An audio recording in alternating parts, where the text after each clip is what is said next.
This episode of Gators Breakdown is brought to you by Eagle Energy, a quick, simple, and energy boost on the go. Try the plant-based caffeine inhaler at eagle.energy. Use promo code Gators20 for 20% off. The Gators Breakdown podcast is ready to go. I am your host, David Waters, and you can find me on Twitter at GatorDave_SCC. Neil Blackmon from Saturday Down South and Thomas Goldkamp of Swamp 24/7 join me here on this episode of Gators Breakdown. Neil, it's never fun losing to those Georgia Bulldogs. No, there's really not. Well, it started an argument at the beginning of the show. For a lot of Gators fans, there's not anything worse. Yeah. There's different degrees of whether it be FSU or LSU, Tennessee or Georgia. You're right about that. So for me, it is Georgia. That's the one that stings the most, being raised in Georgia. So yeah, Thomas, the Gators hung tough for the majority of the game, but Georgia was just too much in the end. Yeah, I mean, I think you look at it, it's easy to take away the lasting impression that, have it be the final score. But for the most part, even given the mistakes that Florida made, that was a pretty competitive game throughout. And I think it says a lot about where Florida's at this year when you kind of step back and look at the bigger picture. I mean, this was a game that wasn't even close a year ago. Georgia obviously has a pretty decided talent advantage right now. So for Florida to be in it and feel like they were competitive for most of the game, I think is a positive sign. And I think it gives Florida fans kind of a good idea where things need to go. The talent level needs to pick up a little bit. But I think you can feel pretty comfortable that Dan Mullen has things headed in the right direction. Absolutely headed in the right direction for this season, and we'll look at things the Gators can improve on to continue this season in the positive direction that it's been heading so far. But before we get there, remember you can find Gators Breakdown on newsforjacks.com/Gators Breakdown. You'll find all the Gators Breakdown episodes as well as articles from the News for Jacks sports team.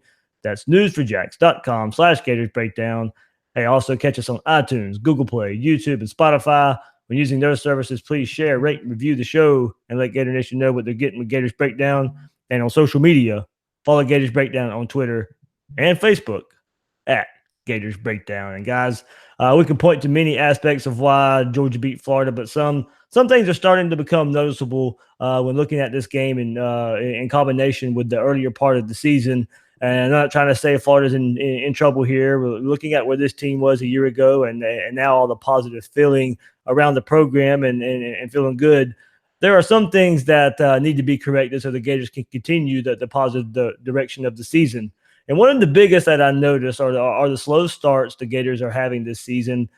The Gators are scoreless in the first quarter, the last 4 games, and have not scored in the first quarter in 5 of the 8 games so far this season. Now, it hasn't meant too much as the Gators are 6-2 overall, 3-1 in that 4-game stretch I mentioned, but a faster, better start versus Georgia, and that game is probably going down to the wire, Neil. Yeah, I mean, look, it should have been 7-3 after one offensive play, or 6-3 with the extra point being pretty much automatic. That ball, that's obviously a play they repped. He gets that open. Would have been pretty cage rattling, I think, for Georgia too, just because of the history of that play with those two coaches, and Georgia having done that to Dan and Grantham the year before, and you missed that throw. And I don't know if Felipe ever really recovered from that, but you're right. I mean, they get down 10, right out the gate. And there's an argument maybe that the interception on the second Florida possession was even worse, just because it was pretty clear. I think Florida was 7 yards of play on that possession, and then they throw a pick to the only guy that's covered. So, I don't know what it is that's got them kind of starting slow since really the Tennessee game, but they have, and the LSU game. I mean, but for Ja'Kai Polite, maybe they're down 14-0, and who knows the outcome there. So it's something that you'd like to see get better, especially when they play a team like South Carolina, for example, that's also really struggled with slow starts and is a strong second half team. That's not an opponent you want to let hang around. Just kind of looking into the future a little bit. Yeah, Thomas, I brought that stat up, before we came on air here, and it really is surprising. Like, I didn't think about it until today. While all the positive is out there for the strides this offense has made, This one's kind of just been overlooked until I just really I started looking at it today. Yeah, no, we were talking about it before we hopped on live, and I was floored to hear that. I think partly because, they were so bad at slow starts under Jim McElwain that the first couple of games of the season, they were scoring on opening drives and really putting together nice first quarters, that it seemed like that was over. And, I just never went back and thought, okay, well, that hasn't been a trend that's continued. Just spitballing here, I actually think, and this may be totally off the wall, I think that may be a little bit related to Dan Mullen and the Felipe Franks interaction, where I think that Felipe Franks is limited enough as a quarterback where they really have to put him in the right spots to be successful. And I think certainly against these talented teams, you've seen that. And I think a little bit of that maybe is just Dan Mullen feeling out what the other team's going to do. And so, that first series, they don't necessarily, it's scripted, but, maybe the other team shows a wrinkle or something. It takes Dan Mullen a little bit to adjust, because you look at the second quarter, Florida's been really good. I mean, we're talking about Florida going into halftime most of these games, LSU, Georgia, being right there in it and really kind of turning things around. So I don't know, maybe that's off the wall. Maybe that's completely inaccurate. But to me, maybe that's a product of Dan Mullen, once he sees that first series or two, starting to make those adjustments and really simplifying the game. Maybe that's the reason for those slow starts. Yeah, you went where I was going right next, Thomas. In the last 4 that the Gators have went on to score, 7 in the second quarter versus Georgia, 13 versus Vanderbilt, 14 versus LSU, and 3 versus Mississippi State. So, if this defense is going to have some trouble, not saying they are, but then this offense is going to need to help them out, get some faster starts, and may need to get off to some faster starts so this team doesn't have to mount comebacks game in and game out. Yeah. I mean, I think that's something that they've really got to get going, and it's something that is going to be, again, I mean, I think they're going to be favored in all 4 of these games. They're going to win the Idaho game. Okay, so good. That's a 7th victory. But we all saw what happened to Florida State. It doesn't change. That game's so strange because the dynamic of that game is going to be really different, in the sense that that's going to be a sort of the Alamo for Willie Taggart and that program. And I think Florida's going to get their best shot. And that's another game. You don't want to let Florida State hang around in that football game. And Florida's going to have to start fast in at least one of these games. I'd like it to be Saturday, because I think that's the game that Florida's most capable of losing in November, but we'll see. Any thoughts there, Thomas? Yeah, I mean, I don't think there's any question that Florida needs to start, a little bit faster. To me, talking about these next 4 games, I really want to see if Florida can get past that mentality where it's 2 steps forward, 1 step back. Mm-hmm. And obviously they're not thinking that way, or they're not trying to be that way. But this is a Florida team that has not, a Florida program, I should say, that has not quite grasped that over the last couple of years, even when they're competing, and winning the SEC East under Jim McElwain. They just never quite seem to get that you have to be locked in every week. And, Dan Mullen can talk about it as much as he wants. But this Florida team is not at a talent level right now where it can just show up and win games against Missouri, against South Carolina, and against Florida State. Those are games where if you start slow, if you turn the ball over, those are losable games. And so I think for me, regardless of whether or not they start fast, I would like to see Florida just be a little bit more locked in on those games from the start. You can have mistakes. You're not going to execute perfectly every game.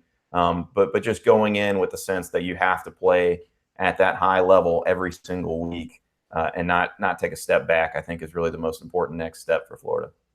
Yeah, the focus and execution definitely need to be there. And to kind of look at some other aspects of where Florida needs to get better, turnovers, of course, and 6 turnovers in the last 2 games after only committing 6 in the first 5 games there. So Felipe Franks responsible for 4 of the 6 turnovers the last 2 games, with 2 interceptions, 1 tip there, of course, and 2 fumbles in each of the last 2 games. This kind of performance has made some fans already turn on Franks, and it's like many were waiting on this type of performance to say, I told you so. Franks is a better quarterback than a year ago. He's the best quarterback on the roster right now. He is the best option to win games right now. Does he need to play better? Absolutely. But let's not, chastise the guy after one horrible performance. Emory Jones isn't ready, plain and simple. That was a small package of plays he had. And Thomas, I just don't really want to take too much from that, small package of Emory Jones and Felipe Frank's bad game. No, and I mentioned it during the game. The fact that they're willing to play Emory in that situation is strictly because they've worked that package extensively. And Dan Mullen's talked about it. When you have young quarterbacks like that, what you do is you accentuate their strengths. And I think that's obviously what they did with that running package. And then you throw in a wrinkle off that where he throws downfield. I think for me, I think Felipe Franks has grown, and I think he's still capable of growing more. But I think Saturday for me was kind of the point where I start to get to the point where I'm thinking, okay, Felipe Franks has a ceiling. He just does. From a talent standpoint, from a processing standpoint, he has a ceiling. And I don't think he's the long-term answer for Florida. Mm-hmm. That doesn't mean they can't win a lot of games with him in the meantime until Dan Mullen really finds his guy.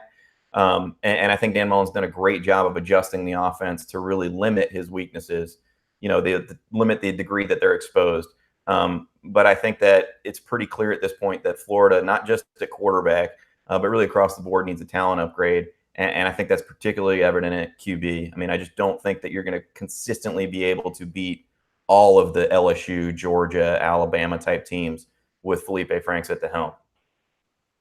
Yeah, Neil, it did seem, Felipe Franks, I don't want to make too much of this game, but it's also going to be interesting to see how he bounces back mentally from this game. Yeah, I mean, I wrote a column Saturday night. The post-game column that I wrote at Saturday Down South was just, this was the game where Florida really needed Felipe Franks to make the plays. And not only that, but Florida had success in the running game Saturday. They were protecting Franks as well in the passing game. So everything that is you could make it as an excuse for what happened wasn't really there. When you're running the ball and blocking well, you just got to make the throws, and he wasn't doing it. You take away the NFL strike to Swain, and you're talking about 12 of 20 for 69 yards. That's 3.2 yards of completion. That's not going to win many games in the group of five, let alone the power five, let alone against the SEC champion. It was a big regression for a player that I think has won a lot of respect from the fan base and certainly from this coaching staff, which is more important this season for how hard he's worked and how much he's invested in getting better. But you're there to win games like this if you go to Florida. And I don't know whether it's Emory Jones or whether it's Jalen Jones. I agree with Thomas. I think there's a ceiling for Felipe Franks that we've seen. He's 20 of 40 against Georgia now in 2 years for under 200 yards passing.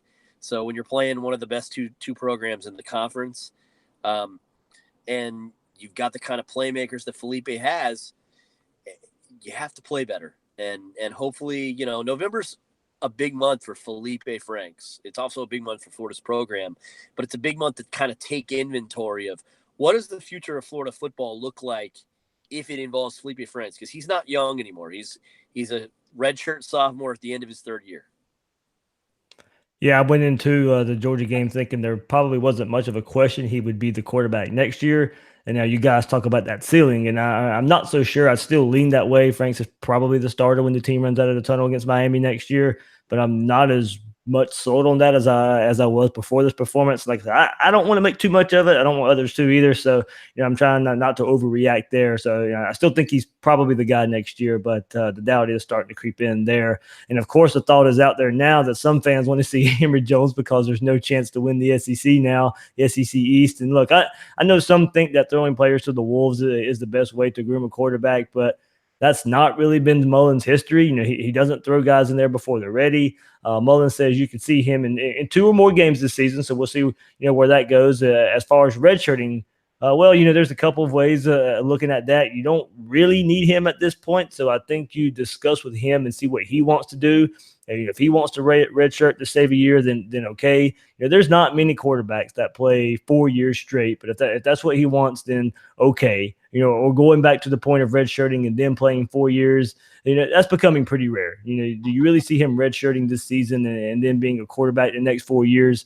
It just doesn't happen. So, of course, he's not really projected to be a big NFL prospect. So I don't think he's leaving early or anything like that. So going in 2 or 3 seasons, you never know. But could you really see anyone being a quarterback for 4 seasons? That's the point I keep going back to. So, and it's pretty rare. And the Gators have Jalen Jones, Anthony Richardson behind him as more competition coming on if those recruiting classes stick the way that they are, Thomas. Yeah, well, let me follow up real quick on Franks. Neil used the term regression, on Saturday for Franks, and I would parse that a little bit more. I'm not sure that Felipe Franks regressed on Saturday. I think what happened is when you play a more talented team like an LSU or a Georgia, and we saw it against LSU too, it's harder for Dan Mullen to hide those fatal flaws that he has. And so I think what you're seeing there is not necessarily that Felipe Franks regressed per se, but that you're more likely to make a mistake against a talented team, that Dan Mullen can't necessarily craft a winning game plan around a quarterback that has Felipe Franks' limitations against a team that can take away some of the other stuff like Georgia did. Having said that, a lot of Florida fans say, well, if Felipe Franks isn't the answer against those type of teams, let's move on to the next guy. And that's kind of what you're getting at. I don't think Florida has a guy right now that has prepared to this point to step in and do that. There's something to be said for game experience. And every college football coach I've ever covered, nobody looks at it big picture like the fans do. They're not looking at, if Felipe Franks isn't the guy, let's just throw Emory in there and get him ready for 2019. That's not how coaches think. They're looking at a game-by-game basis and saying, hey, who gives us the best chance to win this Missouri game this week? And if that's Felipe Franks, that's the guy they're going with. They're not thinking about 2019. So I know that's hard for a lot of fans to accept and kind of get their minds around. But I just want to kind of explain that because I think it's important in the context of why Felipe Franks is starting. And the fact that he's starting doesn't necessarily mean Dan Mullen doesn't get it or this or that. But you just kind of have to understand that because I think that's the dynamic that's at play here. It's against more talented teams, it's harder to hide those flaws, but he's still probably the best option Florida has. Go ahead, Neil.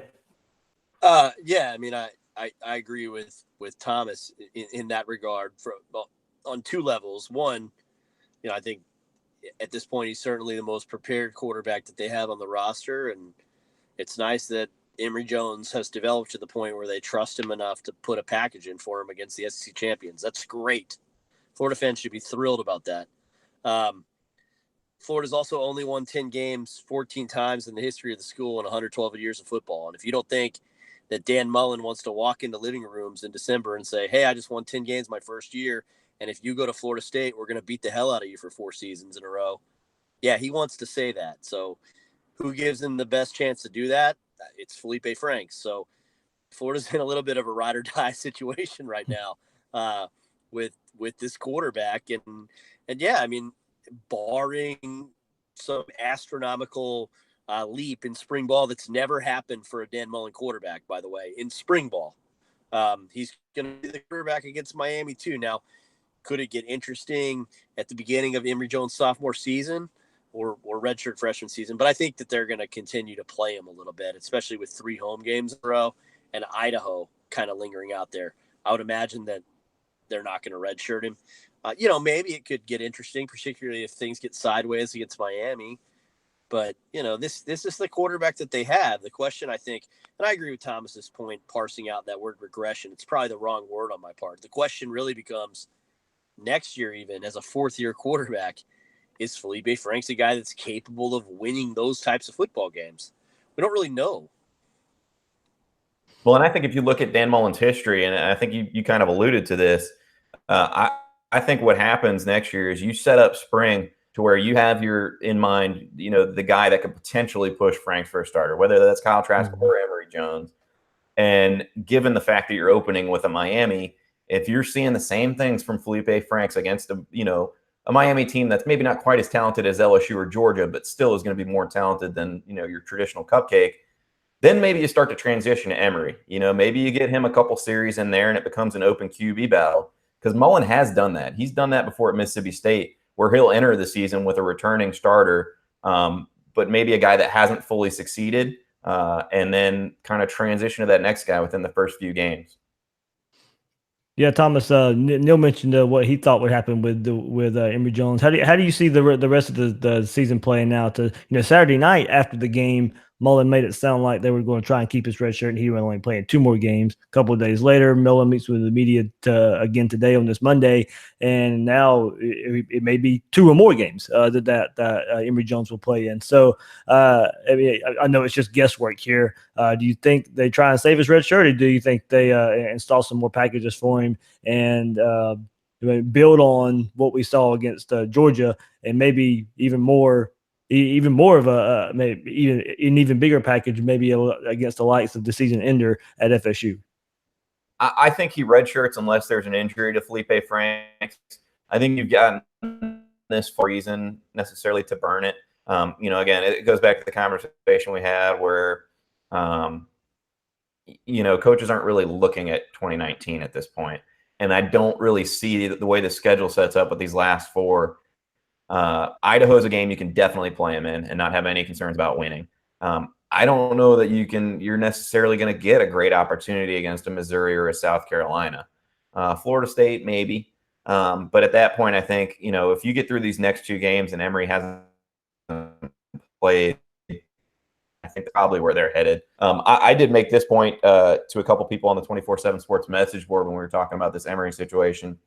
To me, he's not a guy that has an ideal NFL frame. Mm-hmm. And it's possible that changes in terms of his weight, but he's got a slender build, and you don't see a whole lot of guys with his frame and his build coming out for the NFL early. So, there's a lot of times these that are great college quarterbacks that do go 4 years. You look at a guy like Aaron Murray, just didn't quite have the size, despite all, as productive as he was to jump.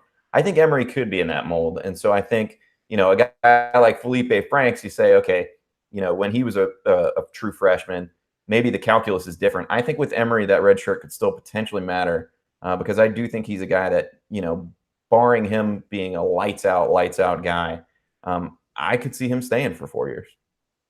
And Neil, to speak to that point even more, you can already tell, and just looking at these recruiting classes, that Dan Mullen's going to be bringing in some quarterbacks year after year after year after year. Yeah, I mean, that's pretty clearly a focus he has. And, there's a lot of the people that study this all the time, like the 24/7 guys do, that kind of like Jalen Jones, at least as a pro prospect, more already. Like I said, I mean, for me, the takeaway, I think, is Florida's going to try to win 10 games. If they feel like Emory Jones helps them do that, then I think they'll play him. If they feel like, they can get through these games with Felipe Franks. Thomas's point is a really good one as to the next 2. We'll know after the South Carolina game. They're not going to burn it in the last 2 games, I don't think, if it's available for them, and then the bowl. But I think, yeah, I mean, this is he was a big recruit. Emory Jones was a big recruiting victory, and they can probably look at him and evaluate him in his frame as a potential 4-year guy. And if they don't need him to win these games, then that's what they'll do. All right, we'll take a look at the other side of the ball. But before we do that, the tailgating was a blast at the world's largest outdoor cocktail party this past Saturday. And I really needed that boost to get the day going after getting there early in the morning, and I wanted it fast. So I got it going with Eagle Energy. Of course, I wanted to be focused when the game was going on, and Eagle Energy had me focused and ready to go. Eagle Energy is that plant-based caffeine inhaler that provides an effective and fast-acting energy boost via inhalation. Don't have time to wait on energy drinks to work? Eagle Energy has no sugar, no calories, and the effects only take a few minutes with no jitterness or that sudden crash. So on these busy game days or in your busy life, give Eagle Energy a try. I know I'll be reaching for it this Saturday, as I can always use that boost driving home after the game. Visit eagle.energy to learn more or to try Eagle Energy. Use promo code Gators20 and get 20% off your order. That's eagle.energy to try a natural, longer-lasting caffeine solution. Eagle Energy, energy reformed. And guys, we're talking about spots that the Gators can get better. Ja'Kai Polite's streak of 5 games in a row with a sack came to an end versus Georgia. Their offensive line did a good job of protecting from, but it was an offensive line that had been struggling in protection up to this point in the season. In those back-to-back games versus Mississippi State and LSU, the Gators had 11 sacks in 2 games since then versus Vanderbilt and Georgia. Only 2 sacks, 1 apiece in each game there. So I know much of it is determined by bringing the blitz, and there wasn't much versus Georgia. When they did, it was picked up, and there really wasn't much winning one-on-one matchups either. So teams are starting to scheme against this pass rush, double teams, chips, and such. But this is a stat that needs to find a way to get better, as Missouri has only given up 10 sacks all year, and that ranks second in the SEC, Neil. Yeah, I mean, look, there's this idea that if that somehow, and I guess Drew Luck has had a somewhat disappointing senior season, but some of that is schedule. It's not necessarily that Missouri's giving up a lot of sacks or that they give up pressure. First, schematically, they just get the ball out so fast, so it's hard. It's hard for the front 3 or front 4 to get to the quarterback because they don't run a lot of actions where it's a big downfield throw, although certainly he can make them. And then second, they played Alabama, they played Georgia, they played South Carolina, and they played Kentucky. So 3 of those 4 conference losses are to some of the best teams in the league. So I think it's a little bit of a deceptive 0-4. They're 21st in S&P offensive efficiency, which is a stat that I like. And I think it's a pretty good offense. And yeah, I mean, Florida, look, it was a disappointing performance from Ja'Kai Polite on Saturday. There's no ways around it. I talked to NFL Scout for a piece I'm doing this week in a front office with one of the Florida teams. And he said, they really thought that was a game where Polite could showcase his wares against a 5-star freshman tackle that he should be beating. And he doesn't, he didn't play very well. So I think that's something Florida's got to get corrected. The biggest piece, of course, though, is that Florida, the depth piece. And we go back to this is just personnel based. Recruiting's the lifeblood of football. And, CJ McWilliams tries really hard. He played his butt off. But Florida's not in a position where they can replace a midseason All-American safety and 2 All-SEC corners and compete with the SEC champions. And Jake Fromm is a great, good enough quarterback to take advantage of that, and he did. Thomas, I know it's just a game on Saturday. You do your film review here, and yes, C.J. Henderson went down, and Florida, has some depth issues in the secondary. But what did you see from the usual blitzing that we get from Todd Grantham and how it was used on Saturday versus Georgia? Yeah, I mean, they were a little less aggressive, I think, by necessity once C.J. went down, and that's not surprising. I mean, this is something that was talked about when Marco went down, even. You just don't have the luxury of being quite as aggressive if you're not entirely sure you can cover until the pass rush gets there. Then the other thing I think Georgia did really well was they really schemed to take away Florida's defensive ends and then win, especially in the run game against Florida's defensive tackles. And for the most part, it worked. So they were able to establish the run that way. And I thought that they really kind of wore down Florida's defensive ends to some degree by bringing across an H-back and constantly chipping the defensive end and run support. I thought that wore on Polite, especially. I thought they made a more concerted effort to do that to him. I think it's also part of the reason Jabari Zuniga had a bigger game because I thought that was the most we've seen any team really focus their scheme around getting Polite knocked out of play, essentially. And so I thought Jabari Zuniga did a really good job stepping up. I think the problem for Florida, and this goes back to the entire depth and talent argument, there aren't enough other guys on the defensive line that are capable of stepping up in the way that Polite is capable of, the way that Zuniga is capable of. CeCe Jefferson flashed once or twice, but he's been a little bit of a disappointment this year. You talk about the 2 sophomore defensive tackles who everybody was high on, Conliffe and Slayton, haven't really shown up. They're not even really playing much anymore.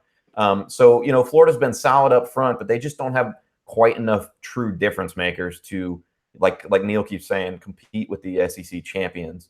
And I think that showed up on Saturday. And I think it goes back to, again, Florida's just got to start to recruit and replenish that depth and really that upper echelon talent that maybe we've seen in the past, particularly with the defense as Will Muschamp left. And Thomas, I know you asked Dan after the game as such for some players who haven't been on the field as much in the secondary the last couple games, and of course Stewart this game as well. What do you think is going on there? Of course, we know all the rumors that he was going to be suspended, and he ended up not playing versus Georgia. So I guess that held some weight there. But Stewart's not the only one that fans are worrying about right now. Yeah, no, it's been really interesting. And I will say this, Dan Mullen has done a really, really good job of kind of keeping things under wraps. We kind of knew that was his MO coming in, that he wasn't really going to discuss injuries. And I actually think he's been a little bit more open on that than maybe expected. But he's clearly not going to discuss suspensions. I mean, he's made that very clear, even after the fact, when you don't really necessarily gain an advantage by hiding it. I asked him Saturday if Stewart will be available, and he just kind of didn't want to discuss that, said they'd handle it in-house. I think he'll be back. I'm not 100% on that, but most of the people I talked to last week didn't seem to think it was a big deal or something that would linger. Some of the other guys you're talking about, Brian Edwards, he played on special teams. I'm not entirely sure why he's not playing more at corner, particularly with the struggles for McWilliams. I asked Todd Grantham about it tonight, and he didn't really have much more of an elucidating answer either. Just said he kind of just needs to keep working. So not entirely sure what's going on in the secondary there. Hopefully Florida will have some more guys back. Henderson dealing with a back injury, you never know. I mean, you take one bad lick there and all of a sudden you're back to where you were against Georgia. So definitely it's an area that Florida has to really, really shore up in recruiting this year and then just try to get by as best they can, the rest of the season. Yeah, Thomas just mentioned that Dan Mullen did say C.J. Henderson should be good to go with a back bruise today, and definitely will be needed there as the Gators in this passing game that Missouri is going to be bringing to the Swamp Saturday. Yeah, I mean, it's another thing I didn't mention about Missouri is that Emmanuel Hall, his best receiver, has been hurt all season, and then you keep hearing, oh well, he's going to go. So we'll see. They did have 8 consecutive 3-and-outs, which is part of the reason that they blew the 11-point lead at home to Kentucky the other day. That, and I guess the officials felt that was a catchable football on the pass interference call at the end. Who knows about that? But look, sometimes matchups are just bad. And for me, this is not a good matchup for Florida. Missouri can hurt you a little bit in the inside zone read running game, which has given the interior Florida's defensive line a lot of trouble this season at times. Now, certainly Florida has defended the run better, since Jefferson and Reese came back. But I still think you saw against Vanderbilt that if you get some inside zone actions against them, you can have a little success on the ground. I think Missouri will be able to run the ball a little bit. And they do get the ball out quick, and that's going to be a big ask for Florida's secondary, particularly if C.J. Henderson's banged up. Florida talked a lot of trash about Missouri at SEC Media Days, about their stadium. The comment that stuck with me, it was my first media days, and I was there for 24 hours, but I did get to see Drew Lock say, I know I heard what C.C. Jefferson said. I think Missouri is going to come in with a little bit of a chip on their shoulder. They think they're a better football team than the 0-4 record. Obviously, they've had 2 crushing, heartbreaking losses, but it's a decent matchup for Missouri. They beat Florida by 30 last year. Obviously, the circumstances are wildly different, but, still, that's a 30-point turnaround that you're asking the Gators to kind of accomplish from a year ago, and possibly playing one of the top 5 picks in the NFL draft with not a lot in the secondary. It will be a tough Saturday. I'm not saying Florida's going to lose, but I am saying to Thomas's point, even the good McElwain teams had trouble in these kinds of games. They go to overtime with FAU. I mean, Florida has to bring their focus and be ready to go. They got to put the Georgia loss behind them now and be ready to go Saturday. Yeah, Thomas, that's where I was going to go to wrap it up with you. Both teams coming off of a loss here. I guess it is kind of this who's going to be mentally prepared and mentally ready to bounce back after tough losses. First for Florida, a rival for Georgia, and then Missouri, a game they could have, should have, would have won against Kentucky. It is going to be interesting to see the mental aspects. And you're around the team. You've been around the team 2 of the last 3 days.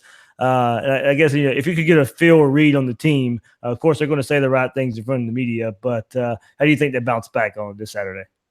Well, I think the attitude's fine. I'm not super concerned about that. I mentioned it. It's more of an understanding than an attitude, because I think they have the right mental approach. I think they have the right attitude. I think what this game really comes down to is, Missouri is a very boom or bust offense, but they're going to have some boom in this game. Florida's defense is not good enough to completely prevent some of the big plays and prevent Missouri from scoring on a couple drives. but they're also going to have some busts. And Missouri, you mentioned the 8 straight 3-and-outs against Kentucky. Florida's going to get some 3-and-outs. So to me, where this game gets decided is what can Florida's offense do coming off those 3-and-outs. If Florida's able to have some long extended drives coming off those 3-and-outs, all of a sudden you shorten the game, you take away the potential for Missouri to hit some of those bigger plays and quicker scoring drives, and you really start to control things and feel like you're in control. That comes down to execution. That comes down to Felipe Franks holding on to the ball, not turning it over, comes down to establishing the run game, making sure you're not having negative plays via penalty. These are all things that we've seen Florida do at various points in various games. Can they do it on Saturday? Both teams are going to be coming off an emotional loss. It really just boils down to that execution and really whether or not Florida can establish that, whether or not Florida can make this a game that's played on their terms. And I think that starts with the offense following up 3-and-outs from Missouri. You have to be able to not go 3-and-out your own and give them the ball right back. Yeah, I'll preview the game later on this week, but yeah, I think it really hinges on what Scarlett Pirine and as you said, Frank's taking care of the ball there to get that offense in a groove. And hey, looking back earlier this episode, maybe scoring some points in the first quarters. We'll look at it that way. So, guys, anything else? I'll let you plug what you got coming up. Neil first, if you got anything else you want to add here, but Chance, what you've been working on for Saturday Down South and what you got coming up. I'm going to do a kind of a lengthier piece on Florida's front seven and what, that obviously that there's a lot of assumption that Ja'Kai Polite will be gone. And if he is, that's terrific for him. And just kind of looking at that question and wondering about Florida's window, because they do have so much talent to kind of replace up there. Although the linebacking core should be back next year and have a chance to be very, very good. So if you want to check that piece out, that's what's coming down the pipe later this week. Kind of a closer look at the front seven. All right, Thomas, you joined us here right after the Monday night media session. So you've been around the team, got plenty to get out there on Swamp 24/7. Yeah, well, we talked to Todd Grantham a good bit tonight. I thought he had some really interesting things to say on the goal line stand. He said that's one of the best he's ever been. Well, he said the best he's ever been around. Never seen anything quite like it. He thinks they can kind of build off that. So we're going to explore that topic a little bit on swamp247.com. Obviously we'll keep you up to date with all the day-to-day. We'll talk to some offensive players tomorrow. But as you guys know, we keep up with the team pretty regularly. I love interacting with everybody on Twitter.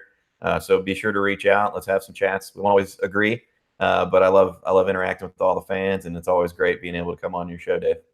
Thanks, Thomas. And yeah, the last couple of weeks about agreeing with people have been pretty popular. So look at everything's been pretty fun. And that as long as people don't take it too far and too serious, yeah, it's a whole lot of fun out there with the whole interaction. Thomas, I'll see you. I'll be back in the press box Saturday, so I'll see you there on Saturday. So, all right, man, looking forward to it. All right, that's Thomas Goldkamp of Swamp 24/7. That's where you can find him and Blake Alderman, Luke Stampini, Hollywood Bob Redmond there, all the good coverage that they have. Neil, thanks for joining us here again, man. I think last time was the Tennessee game. That turned out pretty well going into that game. So maybe a similar result here as the Gators take on Missouri. Yeah, I hope so for everybody. It's always good to win that homecoming game. So I appreciate you having me on, Dave, and obviously a big admirer of all the work that you guys have done, and you deserve the audience and reception that you get. One more thing. Talk about the basketball podcast. Oh, so yeah, Florida Basketball Hour, weekly podcast just covering, Florida has one of the best basketball programs in the country too.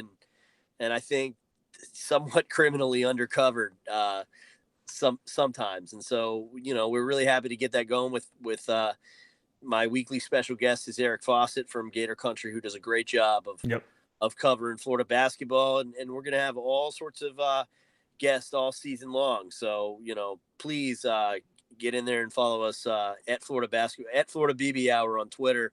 Is probably the place to go for that. I appreciate you giving a shout out to that and helping me out with that one, Dave. Absolutely, man. I stay really, really busy with football, and I wish I could put the same amount of work and same amount of passion into Florida. But don't get me wrong, the passion is there. I'll watch every game, but I think my wife would kill me if I picked up another podcast and had to do 3 shows a week when it's not football season. So you guys have that covered all the way. So guys like me, maybe I can join in or something. But I'm glad there's the guys like you where people out there can trust with some good Florida basketball information. All right, Dave. Thank you, buddy. All right, that's Neil Blackmon. You can find his work at Saturday Down South. I'm your host of Gators Breakdown, David Waters. You can find me on Twitter at GatorDave_SEC. Guys and girls out there, thanks for listening to this episode of Gators Breakdown.